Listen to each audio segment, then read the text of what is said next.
Security! Everything fine.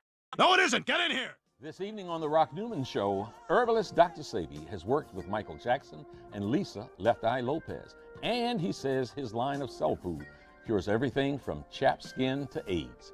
He'll talk about his life growing up in Honduras to winning a case before the New York Supreme Court. That's coming up on the Rock Newman Show.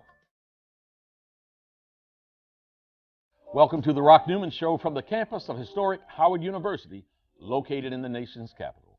I'm Rock Newman, and it is my desire to inspire you with personal stories of extraordinary achievement. Herbalist Dr. Sebi has cured himself and others of addiction, obesity, and depression. But when he claimed to cure AIDS, he found himself arguing in his own defense before the New York Supreme Court, a case he won. He joins us now to talk about the case, his life, and his incredible work. Thank you so much for joining us. We want to find out today, we want to know everything about you today. Okay? Now, I've got viewers out there who I'm going to bet some struggle with something that I've struggled with all my life. This handsome face right here is always a whole lot cuter when it's 40 pounds less on it. So we could start anywhere. Weight loss, AIDS, cancer, whatever it might be. But if I want to lose, and some of my beloved viewers want to lose weight in a healthy manner, but in a fast manner, what should we do first? Well, in answer to your question, I have been struggling with weight since 1964. I was 291 pounds. Now, I only weigh 120, and I'm 6'2". I wanted to know what it would be like to be on the other side of being big. And I want to see the benefits of it, because I've been told that there is such thing as the standard weight per height measure. Yeah. But we cannot live by those measures. You're Those things 6'2" and 120. That's all I weigh, 120 pounds. And trust me, I haven't felt this good in my whole entire life. What I did in the last 6 months, approximately 8 months ago, I stopped eating for 64 days. But I made a mistake. I made a mistake because I had a speech to do in Philadelphia. And by not eating for those 64 days, I was going for 90 days. But I remembered I had a speech to do in Philadelphia. So when I went to do the speech, I fainted. I had to faint because I was talking too long and I was not eating for 64 days. Yeah. What I've done was to discontinue anything that had glucose. Glucose is the underlying enemy. Whenever you indulge in glucose, it would be difficult to lose fat. Mm-hmm. I live in Honduras. Yes. Okay, and California. In Honduras, I discovered a plant known as Cusca. Okay. Cusca is a plant that the Maya used to use. Mm-hmm. And they used another one known as the teosinte. Okay. I eat those plants. Those plants does not have starch or glucose. Uh-huh. You will look at your body losing weight and you're going to get frightened. You use the word frightened. I've been afraid, I've been scared since I heard you say that you gave up food for 64 days. What did you do during that 64-day period of time that sustained you, that gave you enough energy to just even get up out of the bed? Well, I was in the village of Usha in Honduras. We have thermal waters there. We have a thermal water there that has a pH of 9.8. A pH of 9.8, meaning that this substance has a high level of oxygen. Uh-huh. And it is oxygen that the body needs, Okay. not rice or beans or a piece of meat. Mm-hmm. It needs oxygen. That is the fuel of the body. So I drink the water, and I would eat that Cusca. Uh-huh. This is a plant that I just discovered lately that the Maya used to eat. Okay. Cusca. It's delicious. It tastes like cucumber. Uh-huh. So I ate that, the Cusca plant, I drink the water, and that was it. And did you have like what would be your normal kind of everyday routine while you went that long without water? I hear you say you were coming to Philadelphia To do a speech. to speak. So you were traveling, and I mean, you just weren't. It's not like you were bedridden. You were active. No, I wasn't bedridden. Mhm. I wasn't bedridden at all. I was working in the village because I have a lot of work to do. I have a lot of work to do in the village, building these huts and directing certain programs, Yeah. the organic electric agriculture program that I have going. Mhm. So I was busy. You'd be surprised what water does. You see, water, I learned the uses of water in Ecuador. The people of Vilcabamba, their diet is 78% water, 22% solid. Uh-huh.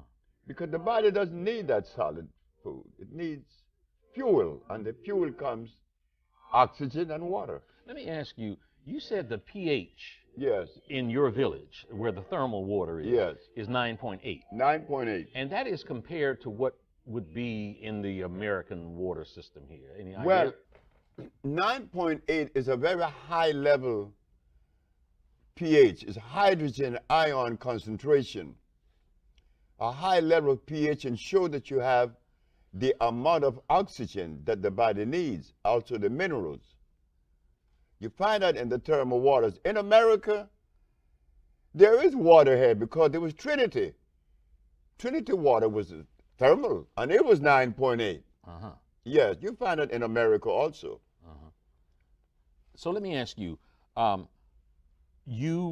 so in essence, aside from the plant and the water, you fasted from all other kinds of Oh, yes. solid food. Oh, yes. Okay. How long ago was that? That was only about 8 months ago. Uh-huh. And you have a baby on the way now. Yeah. She's pregnant. Okay. You're 82 years old, and I'm putting some emphasis on this because it is highly unusual. Do you maintain that it shouldn't be so unusual, or that it's not something so extraordinary about you that other men ought to be able to produce? Men could do it. Other men could do it. Any man could do it. What I did was to depart from the usual diet Yeah. that most men indulges, changing the diet, because remember, I was impotent. I was impotent at 30. Mm-hmm. How was it that I could have been impotent at 30 and I'm making babies in my 80s? A whole lot of viewers out there want to know. Sure. But you see what happened? The information that I got in 1964, many brothers and sisters may not have received that message yet. And that message is what? That message came from a Mexican. The message was showing gene food consistency, meaning your cellular predisposition determines what you should eat. Uh-huh. So when I went to Mexico, I had already traveled to Russia. I was in St. Petersburg. I was in London. I've been to Spain. I've been to many places in Africa.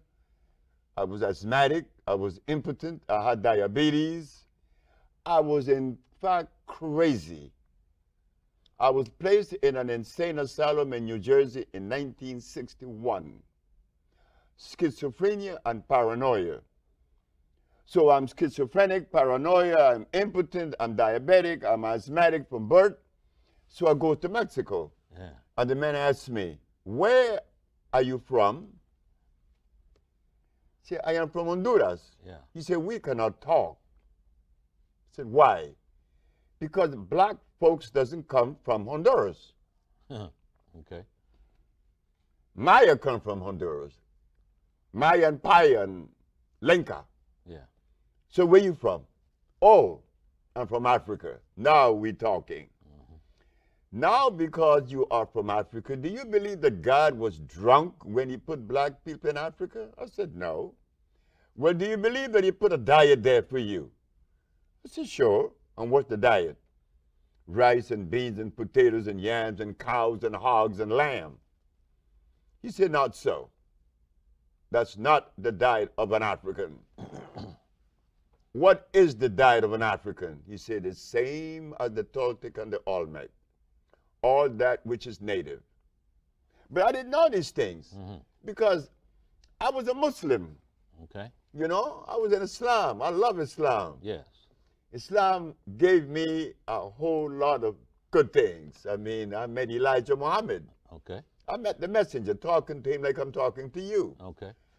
But the messenger's information at the time needed a little bit more help.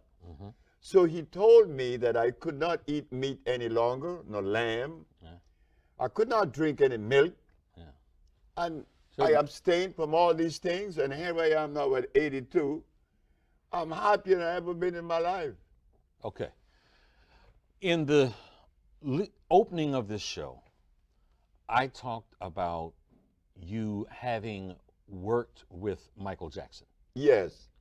Can you tell us about how that came about and what kind of work you did with him? I was home a Sunday afternoon in Los Angeles on La Cienega. Somebody threw a rock at my window. When I looked outside, it was Randy. Well, I had known Randy over the years, Randy Jackson. Yes. Michael Jackson's brother. So he came upstairs. What's it? My brother want to see you. I said, who? Michael. Michael? Michael want to see me? I'm the least of the individual that people want to see. I'm at the bottom of the totem pole. I went to see him. And he said he was in agreement with me traveling with him. And I told him that I would be able to help him. Yeah. He couldn't sleep. He was in a very bad emotional state.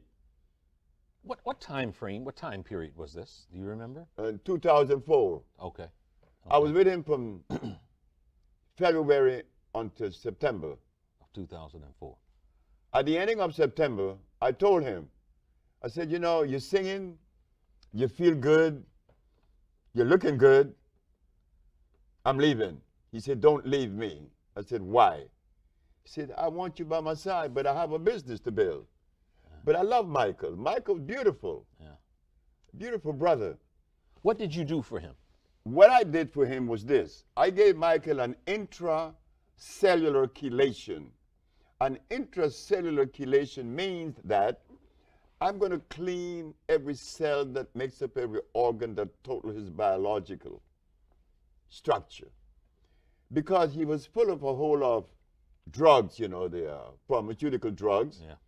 Couldn't sleep. Yeah. His nerve was shattered. So I began treating him.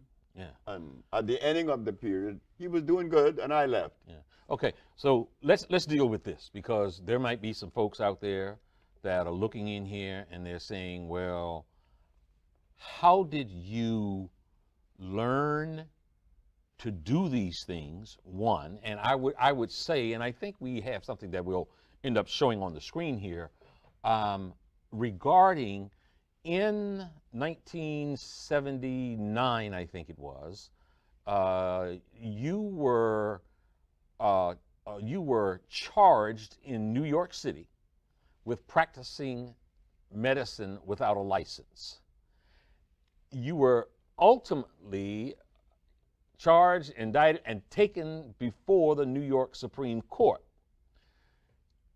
And I would advise my viewers who might be questioning your authenticity that you won that case. Now, so the charge was practicing medicine without a license and claiming that you had a remedy to cure AIDS, cancer, and diabetes. So the question is, how did you win that case against what some people say are the toughest prosecutors in the land? Well, it was 19 It was 1987. 87, not 79, The 87. 10th of February. Okay. My mother knew they were coming. When I told my mama that I had cured my 13 AIDS patient, she said, "They gonna get you. They gonna get you." So let me stop you there. You said I cured my 13 AIDS patients. Yeah. So you had 13 patients Yeah. who had AIDS. Yeah. And then you say you cured them. Sure. Keep talking. So my mother said, "They're gonna get you." I said, "But Mom, why are they gonna get me?" Because you must remember that you live in a society that support a certain philosophy and a certain system. You being the color that you are, black, and then you're going against the grain, they're gonna get you. So when I'm in my office on February the 10th, here come the detectives. You are charged with practicing medicine without a license, selling product not approved by the FDA, and claiming to cure AIDS and other diseases. Mm-hmm. I said, "Yes." "Well, you are making a fraudulent claim." Mm-hmm. I asked the detective, "How do you know that?" Because you were advertising in newspapers. Of course. I advertised in the Village Voice, the Amsterdam News, and the New York Post. And you were telling people through your advertising that you can cure AIDS, sickle cell, lupus, herpes, blindness, diabetes, paralysis, and others. Okay, so they come knocking on the door and So knocked on my door and took me to jail. But the funny thing about it, I was happy. I was very, very, extremely happy. When everybody in my office was crying, I was happy because my mama told me they were coming. And I knew that I had sufficient evidence to prove my position. Not only scientifically, empirically, historically, and whatever way they would desire. So while I was in jail, I'm saying, I wonder what defense they would have against me. Yeah. I would like to know. But I didn't blame the Attorney General, Mr. Robert Abrams, because why should he accept from me the statement that I cure AIDS and sickle cell and blindness when no one else has ever made those claims? The man had a right to arrest me, but he was making a mistake. So I'm sitting in jail, and I'm happy. When I got out of jail and when I went in front of the judge, I asked 3 questions. And they were? They were, "Your Honor." You defended yourself? Of course I did. Okay. "Your Honor, is it a fact that the Holy Bible teaches that the herbs are for the healing of the nations?" She said, "Yes." "Is it a fact that science shows that the human body is carbon-based, and to complement a carbon-based body, you must have a carbon-based substance to complement it, because the body only accepts the substance through the process of chemical affinity. Chemical affinity is important. It's an electrical transfer.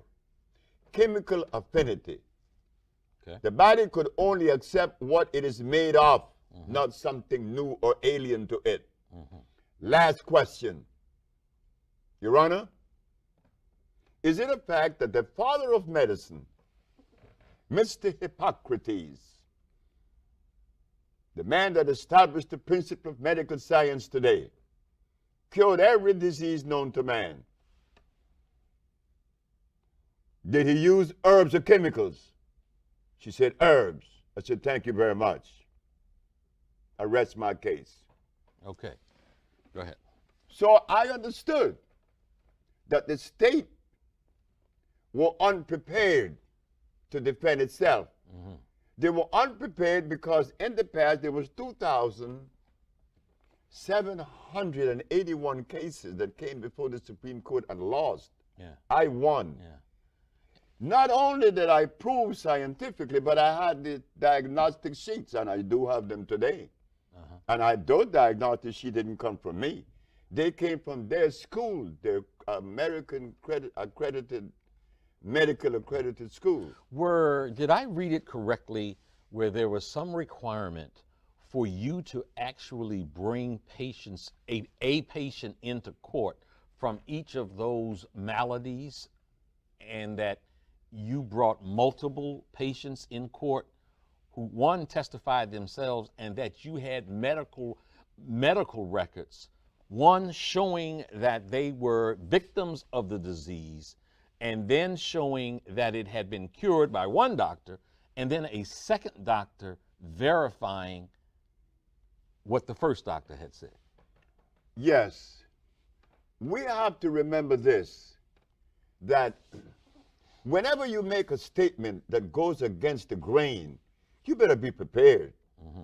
You better be prepared. The judge said that I had to bring one of every patient that I had cured, and there was one that said others. The other was a man that came from Italy. He was paralyzed. But I was supposed to take 9. I took 77. You took 77 patients in court with you? That's correct.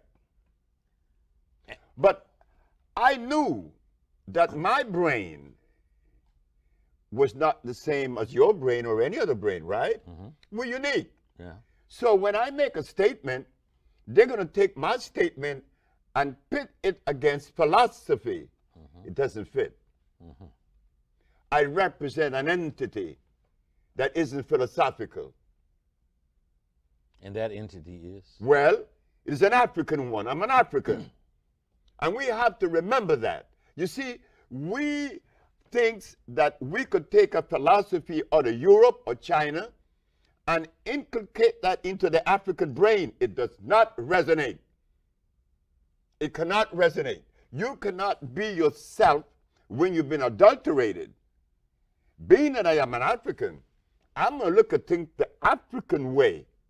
And the African way seems to reduce things to the least common denominator. And guess what I found? That there's only one disease, not 2, not 3, 1. When I opened my big black mouth and told the judge that, oh my God. What did you say? I said, Your Honor, there's only one disease. And what is Could that? you substantiate that? Okay. Of course, I'm not going to just deploy a bunch of empty words. Mm-hmm. I represent a country. I represent a people. I represent a race. And I represent myself. I'm not going to undermine myself. There's only one disease. The judge said, what is it? I said, you already know. She said, try me. It was a woman, Ann Thelman. Mm-hmm. I said, Your Honor, when someone has sinusitis, what is obstructing the nasal passage? She said, mucus. And when another has bronchitis, what is obstructing the bronchial tubes? She said, mucus. And when another has pneumonia, what's covering the cells of the lungs? She said, mucus.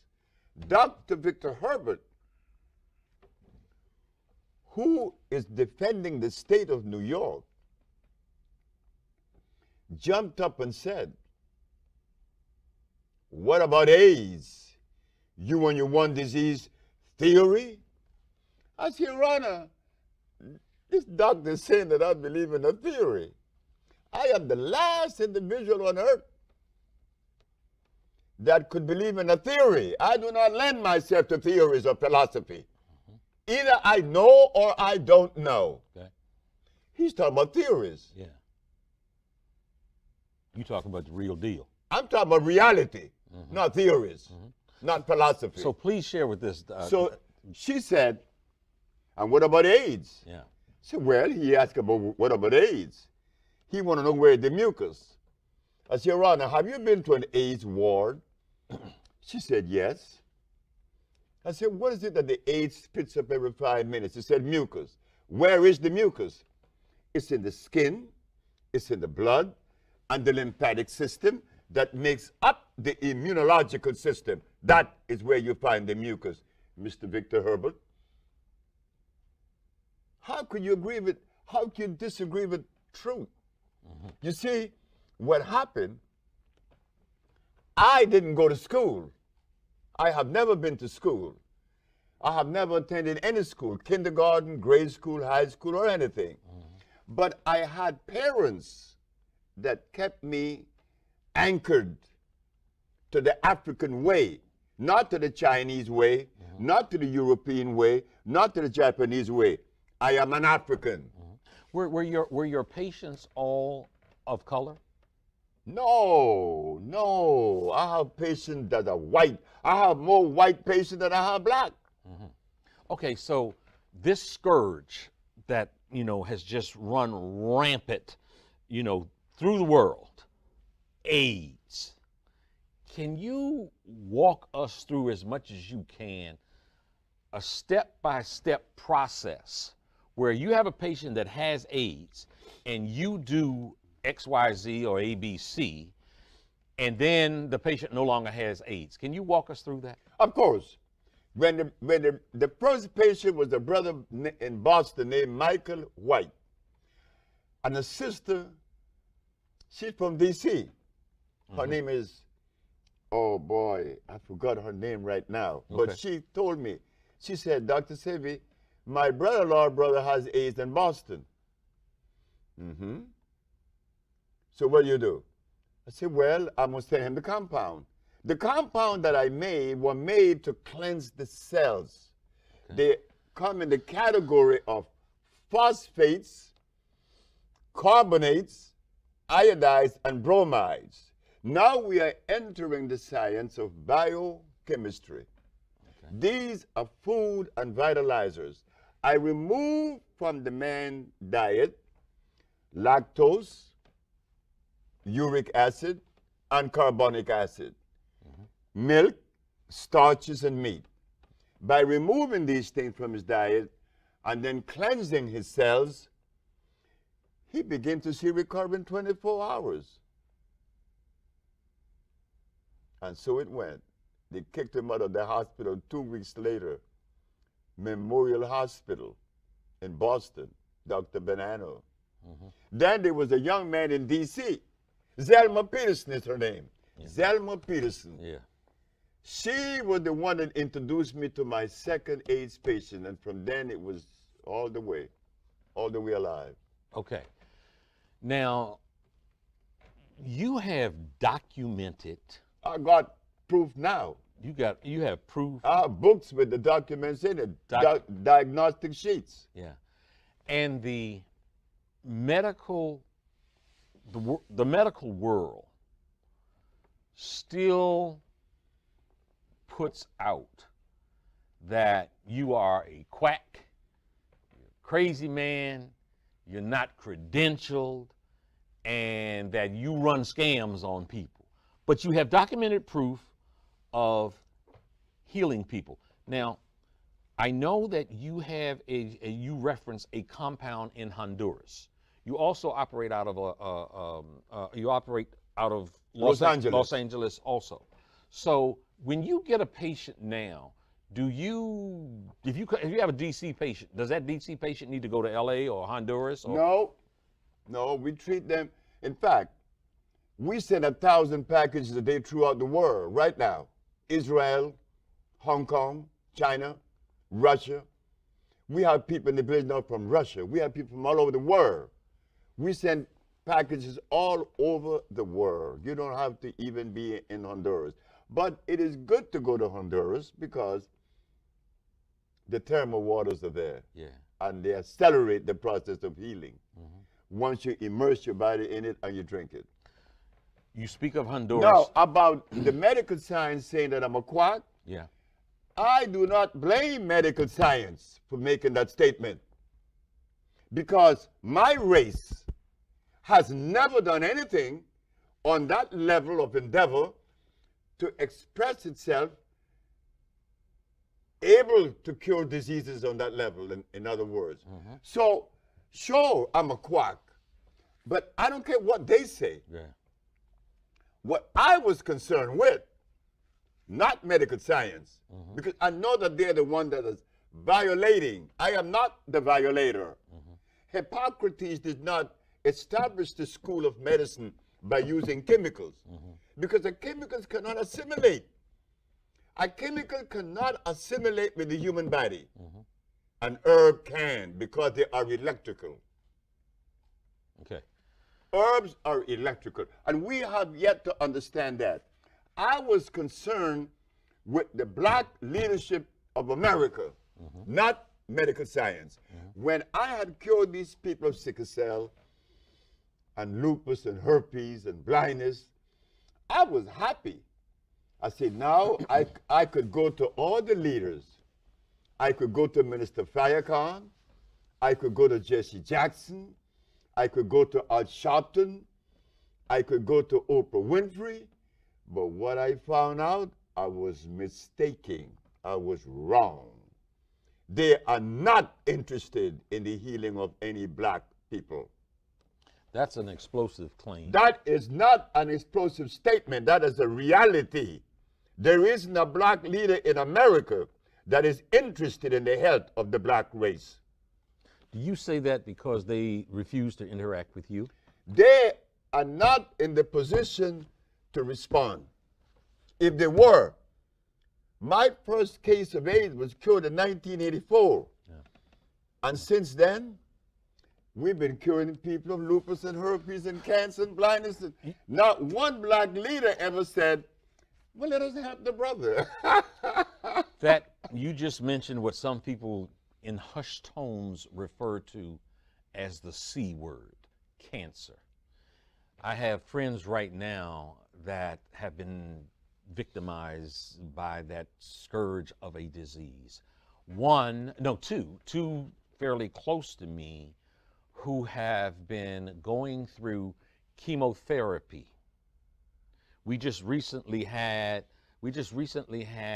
the lieutenant governor from the state of Maryland, and the governor of Maryland has cancer, and he's been going through chemotherapy treatments, and he talked about how devastating those treatments were.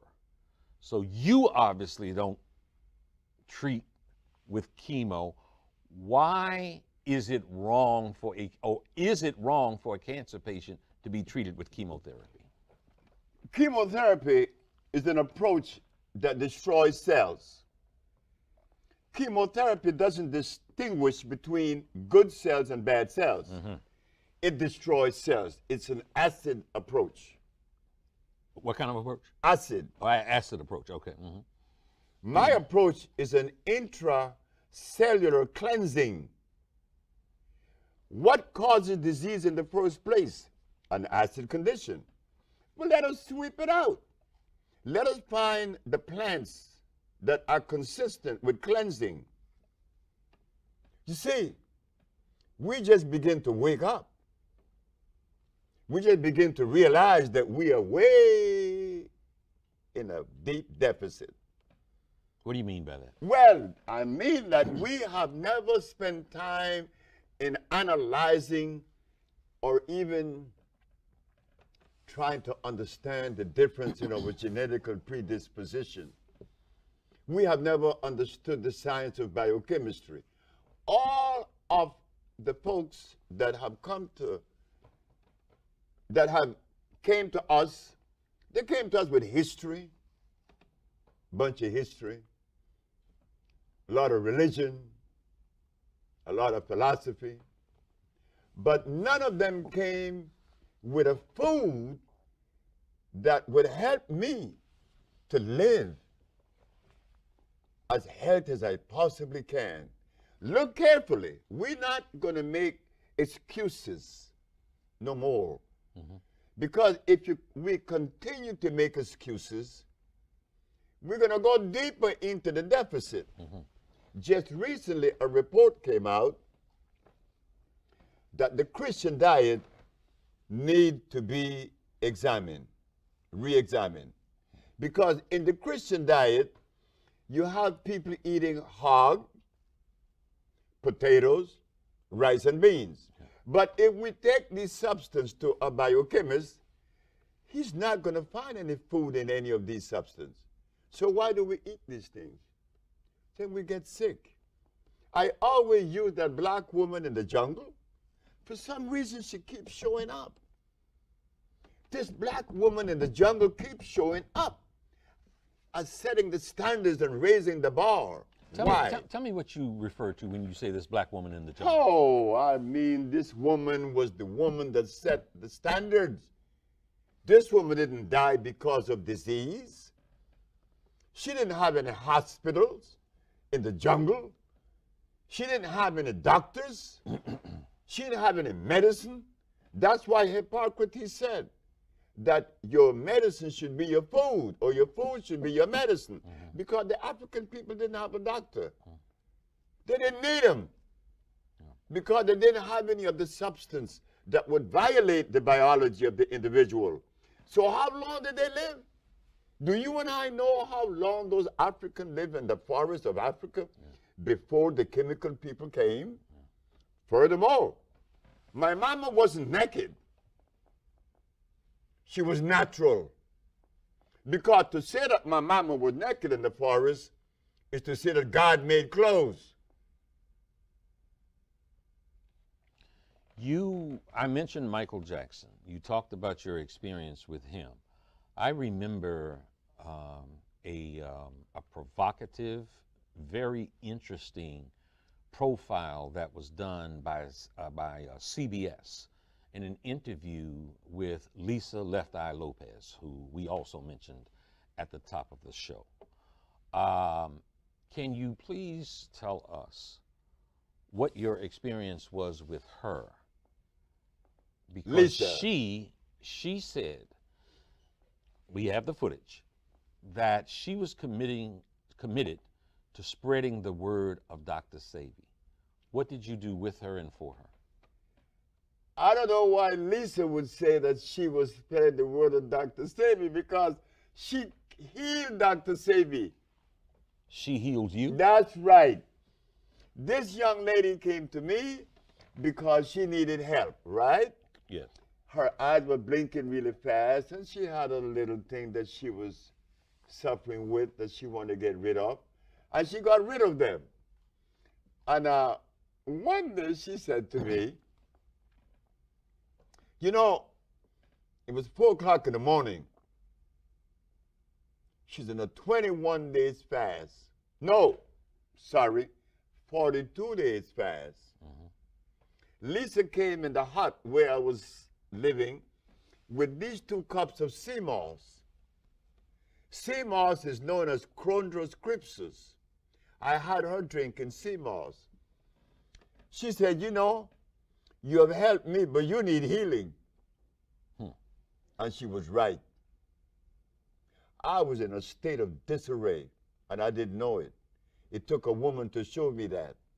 And Lisa was the one that showed me that. And what do you mean that you were in a state of disarray? Well, at the time, I was involved with 3 different wives. I had 3 wives then, Matum, Annette, and Ma'a. And my life was not as stable because I had other women pregnant. You know, a young girl, 19 years old, was pregnant. Outside of those 3? Yeah, outside of those 3 wives. Her name was Fanny. She had my little girl now that run the village named Sama. She's 20. So Lisa said to me that I needed help. And you know, I didn't realize how much help I needed until Lisa told me that morning, and she was right. What was the kind of help you needed? I was like emotionally out of it. I mean, I was out of it. And were you finding, did you realize that you were finding temporary security, affection, or love through the act of these other women? Is that what it was? Love. No. Love is something that I never depended on from a woman. In fact, I don't even like it. You see, look, listen carefully. I am. The thing that moves Sebi is that object on the horizon that always keeps showing up. Every morning. Not the love of a woman. And this was given to me by my mother. My mother said, look, when you were born into the world, you didn't born with a twin. Okay? So you remember this, that the love that's going to secure you through life is the love that you offer yourself, not the love of a woman. That could come and go. I've been married 4 times. I came home and found my wife in bed with another man. I didn't even feel bad. I felt good. My grandfather always said, get another quick. Oh, wow. It's beautiful. Look, these are the things that we need to cultivate, not the dependency of another. Why should you be dependent on me for love? On yourself. That love that you have for you, that love would never die. But if you depend on me, why would you want to do that? I mean, why would I even want the love of a woman when one day she tells me, well, I don't love you no more? Well, that's fine. Keep on stepping. But my friend John, he didn't do that. He killed himself. Miguel Angel Cruz on the ship, I was a merchant seaman. He killed himself. He jumped over the side of the ship. Over that thing called love. So your love, this word love, we need to re-examine that. I love women. Every woman I've been with, I love now, but I do not depend on their love. You ask about the young lady with us, she says she loved me. She's 25. Ask her. I made it too. I'm supposed to be jumping for joy. Not so. My eyes is on the prize, which is Africa. I don't believe that I would ever feel as comfortable as I would like to feel if I do not accomplish the goal that I'm pursuing. And it is. And that helping Africa to get out of the... And I understand that you've had some disappointment and frustration in dealing with African governments and African leaders, that after you have presented your body of work and these different people that you have healed, and Africa, many countries in Africa being so desperately in need of a way to address just start and stop with AIDS. But for the most part, they've rejected your approach. Of course, and they were right to reject me. Not only Africa, I quit my job as an engineer to go to Dominica. I went to Dominica and, oh, I was happy. Beautiful island, beautiful people.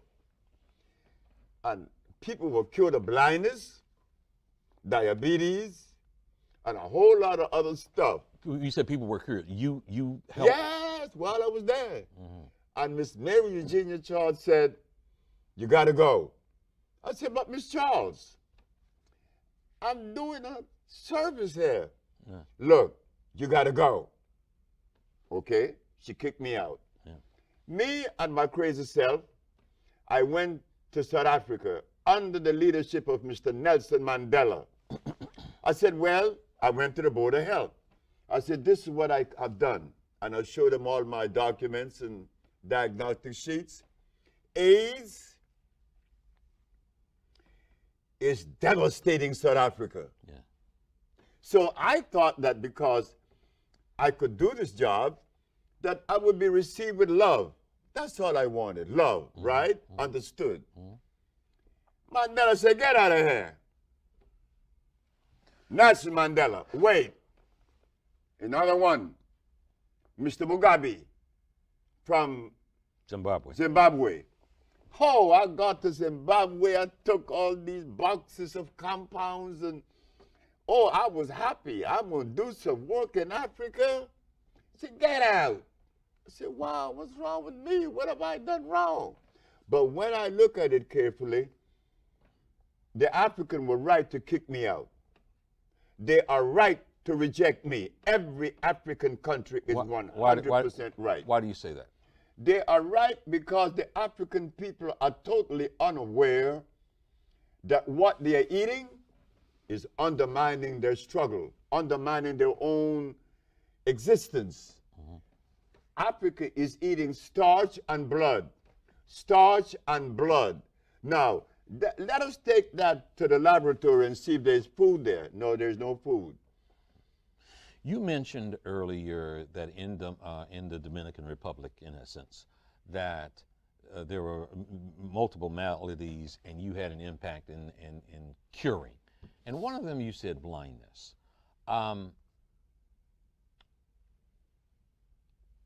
The issue of retinitis pigmentosa, if I'm saying that right, is certainly one form of blindness. What in the world is it? Because on the surface, these positions that you take and the claims that you make are what anybody would say just simply unbelievable. Of course. However, those who suffer from these maladies want to have a form of hope. So I would ask you to work with me here and walk me through meeting someone who's blind and what you do to and with them to give them sight. You know, when I was kicked out of Dominica, I didn't know where to go. My wife said to me, let's go to St. Croix. I said, but I don't know anyone in St. Croix. I don't know anything about St. Croix. But I went. When I got to St. Croix, everybody in St. Croix just hated me. They found delight in hating Sebi because Sebi was making these statements and they upset people. I'm broke now. I just quit my job a year ago. And I don't know what to do because the woman kicked me out of Dominica. And I spent all my money trying to buy things and a house. So while in St. Croix, things are looking bad. I got to call my brother to borrow some money. So one day, my wife said to me, I want you to go to the supermarket and buy the food for the children. We got the last $200. When I got to the supermarket, on my way out of the cash register, somebody in line in the back said, Dr. Sebi, I want to thank you for curing my husband. I said, ma'am, I have not cured anyone in St. Croix. No, you cured him in Dominica. He was blind. I said, wait, the only blind man that I have ever treated and cured, he's in Los Angeles, Mr. Fredericks. He said, no, you cured my husband. I said, but how could I cure your husband? He was blind and I didn't know it. She said, the policeman that used to come and pick up the remedies and take to my husband didn't tell you what he had. My husband was blind for 11 years. So you're asking me, how could I cure a blind man without seeing him? Well, let me say this. The philosophy of Europe claimed that when you're blind, something wrong with your eyes. The philosophy of Africa says, or the understanding of Africa is, not so. When you're blind, something is wrong with your stomach, your intestines. So you clean the intestines, your eyes begin to clear up. This is a science that is unknown in the world. Known or unknown? Unknown. Unknown. But it worked for me. The other day, a young man named Mr. G, beautiful young man, brilliant young man, said to me, my sister has lupus. Who cures lupus? Nobody. No cure. Right. 3 months later, his sister doesn't have lupus anymore. I was happy. I had cured many lupus before, but I wanted this one to work because this is my friend, Mr. G. And you know what, Dr. Sebi, I am putting some focus on the issue of this retinitis pigmentosa because I know someone that I am very close to that is 16 years old, a young man, Yes, and very young. he has endured this, and it has encroached on him more and more. He's legally blind now. He's leading an extraordinarily productive life, but the lights have pretty much gone out. And to someone like that, to his parents, for example, what would you say would be something that you do that they should try? Well, cleaning the body out again, cleansing again. All they have to do is call the office in Los Angeles, and they will send him a package, and an eye wash and a stomach wash. And immediately he will see results. Immediately. You see, as you said earlier, it sounds fantastic. But if you're traveling to Africa, your compass better say 90 degrees, not 270. You're going west. Am I right? So if you travel on the route, you better put your compass on the right course. So all these years, we have been following medical science. They say that disease is what? Germ, virus, bacteria. I said no. It's the food that you eat. The food better be consistent with you. Gorilla does not eat polar bear food. But if the gorilla ever make the mistake and put into its mouth the food of the polar bear, he too would find the diseases that we are finding ourselves with. It happened right here in New York in the zoo. Gorillas in the zoo got diabetes, not in the forest. You said someone would call Los Angeles. So what is the process that you have set up to help support and assist people from the United States? This show is airing here in Washington, D.C. We're going to put it on our site, and ultimately, at the end of the day, it's going to air all around the world. So they would call Los Angeles. Los Angeles. And do you still offer the kind of process that Lisa Lopez went through, that she can come to the village in Honduras? Does that still exist? We have people in the village right now from all over the world. We have a Russian woman there from Vladivostok. We have a man there from Germany. They're inviting me to go to Kenya now. They invite me to go to Nigeria. They invite me to go to many, many, many places. There are many people there. We offer the same service. I'm always open. That folks can come to your place now. Of course. And it's a beautiful village. A beautiful village that I built over the years with the help of these wives that no longer with me. That don't love you no more. You know. So let me ask you, we have 1 minute left in this show. Sir. In that 1 minute, if you could talk to my audience and tell them your parting words to live a healthier life, you would say what? My parting word would be this. Make sure that whenever you put something in your mouth, that something is going to complement you, and that it's going to serve you well. It's going to support your nervous system.